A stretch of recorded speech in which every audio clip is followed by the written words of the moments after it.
শেখ হাসিনার বিচার শেষ, রায় শীঘ্রই। জুলাই গণ অভ্যুত্থানে সংঘটিত মানবতাবিরোধী অপরাধের মামলায় সাবেক প্রধানমন্ত্রী শেখ হাসিনা সহ ৩ জনের বিরুদ্ধে করা বিচার এখন শেষ পর্যায়ে।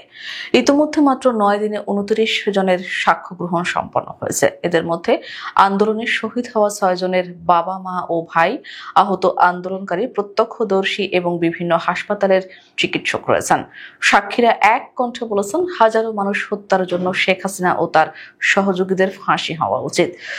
প্রসিকিউশন জানিয়েছে, মামলায় আরো অন্তত ১০ থেকে ১৫ জন সাক্ষী আদালতে হাজির হবেন।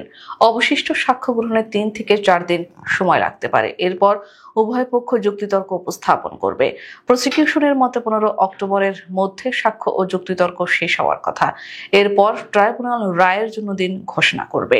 এই মামলায় মোট সাক্ষী রয়েছেন ৮১ জন, যাদের মধ্যে অন্তর্বর্তী সরকারের ২ উপদেষ্টা ও একটি জাতীয় দৈনিকের সম্পাদকও আছেন। ট্রাইব্যুনালের জ্যেষ্ঠ প্রসিকিউটর মিজানুল ইসলাম গণমাধ্যমকে বলেন, সবকিছু ঠিক থাকলে ১৫ অক্টোবরের মধ্যেই সাক্ষ্য গ্রহণ ও যুক্তিতর্ক শেষ হবে।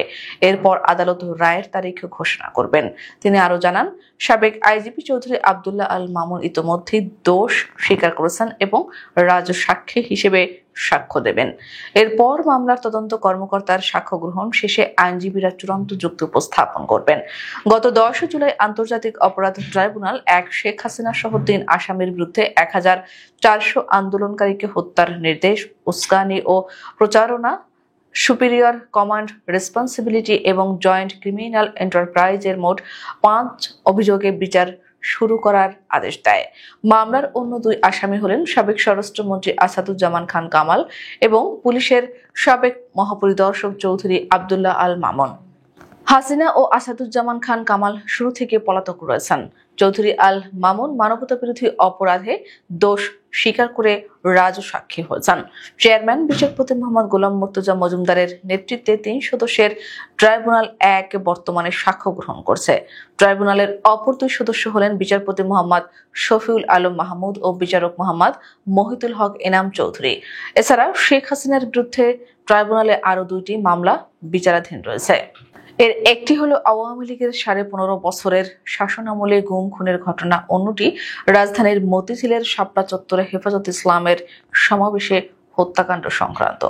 প্রসঙ্গত, পলাতক সাবেক প্রধানমন্ত্রী শেখ হাসিনার নির্দেশে জুলাই অগস্ট গণ অভ্যুত্থানে নির্বিচারে গুলি চালিয়েছে আইন শৃঙ্খলা রক্ষাকারী বাহিনী। জাতিসংঘের তথ্যানুসন্ধান দলের প্রতিবেদনে এসব তথ্য উঠে এসেছে। এছাড়া আওয়ামী লীগের সাধারণ সম্পাদক ওবায়দুল কাদের এবং সাবেক স্বরাষ্ট্রমন্ত্রী আসাদুজ্জামান খান সহ উচ্চ পর্যায়ের সংশ্লিষ্টতার প্রমাণ পেয়েছে সংস্থাটি। প্রতিবেদনে বলা হয়, গত বছরের ১৯ জুলাই জ্যেষ্ঠ কর্মকর্তাদের সঙ্গে বৈঠকে শেখ হাসিনা আন্দোলনের সমন্বয়কদের গ্রেপ্তার করে মেরে ফেলে গুম করার নির্দেশ দিয়েছিলেন। আইন শৃঙ্খলা বাহিনী ও গোয়েন্দা সংস্থার কর্মকর্তাদের নিয়ে তৈরি হয়েছিল কোর কমিটি। ২০ জুলাই থেকে নিয়মিত বৈঠক করতেন তৎকালীন স্বরাষ্ট্রমন্ত্রী। এতে বলা হয়েছে, ১ জুলাই থেকে ১৫ অগস্টের মধ্যে ১,৪০০ জনেরও বেশি মানুষকে হত্যা করা হয়ে থাকতে পারে এবং হাজার হাজার মানুষ আহত হয়েছেন। এদের অধিকাংশই বাংলাদেশের নিরাপত্তা বাহিনীগুলোর দ্বারা গুলিবিদ্ধ হয়েছেন। নিহতদের মধ্যে ১২ থেকে ১৩% শিশু ছিল বলে উল্লেখ করা হয়েছে। জাতিসংঘের মানবাধিকার কার্যালয়ের প্রতিবেদনটি অনুযায়ী বাংলাদেশের সাবেক সরকার এবং নিরাপত্তা গোয়েন্দা সংস্থাগুলো আওয়ামী লীগের সঙ্গে সংশ্লিষ্ট সহিংস উপাদানগুলোর পাশাপাশি গত বছরের ছাত্র নেতৃত্বাধীন বিক্ষোভের সময় পদ্ধতিগতভাবে গুরুতর মানবাধিকার লঙ্ঘনের ঘটনাগুলোর সাথে জড়িত ছিল।